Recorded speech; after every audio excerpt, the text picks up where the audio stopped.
السلام علیکم دوستو، نئی ویڈیو میں خوش آمدید۔ خود کو پاکستان سفیر کہنے والا سعودی شہزادہ محمد بن سلمان دھوکے باز نکلا، عمران خان کو کمر توڑ جھٹکا، وہ کیسے؟ خبر کو تفصیل میں ڈسکس کرنے سے پہلے اگر آپ نے ہمارے چینل حقیقت کی دنیا کو سبسکرائب نہیں کیا تو برائے مہربانی سبسکرائب کر لیں۔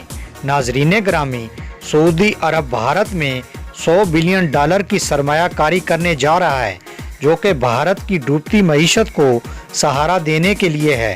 پاکستان اپنے معاملات میں الجھ چکا ہے، جبکہ یہودی لابی امت مسلمہ کو کمزور کرنے کے در پہ ہے۔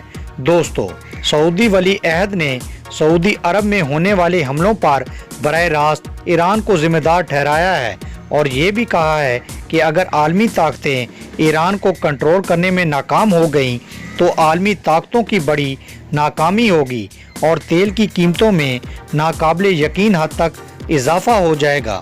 دوستو، آن دی ادر ہینڈ، سعودی عرب نے بھارت میں سرمایہ کاری کرنے کا بڑا اعلان کر دیا ہے۔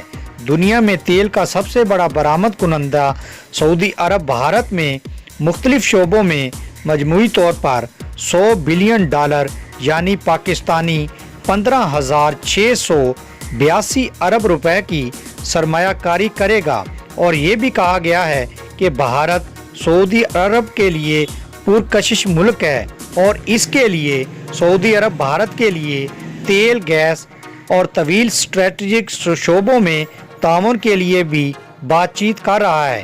سعودی ولی عہد محمد بن سلمان کے ویژن 2030 کے نتیجے میں بھارت اور سعودی عرب کے مابین تجارت اور کاروبار میں نمایاں توسیع بھی کی گئی ہے۔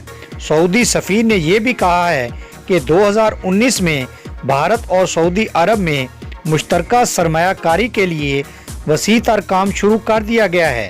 یاد رہے کہ بھارت اور سعودی عرب کی موجودہ تجارت 134 ارب کی ہے، اور وقت کے ساتھ ساتھ اس میں $100 بلین کا اضافہ کیا جا رہا ہے۔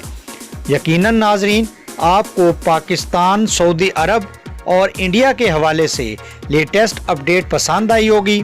پسند آنے کی صورت میں آپ اپنے پسندیدہ چینل حقیقت کی دنیا کو فیس بک اور سوشل میڈیا پر زیادہ سے زیادہ شیئر کرنا نہ بھولیے۔ تھینکس فار واچنگ اس۔ اللہ حافظ۔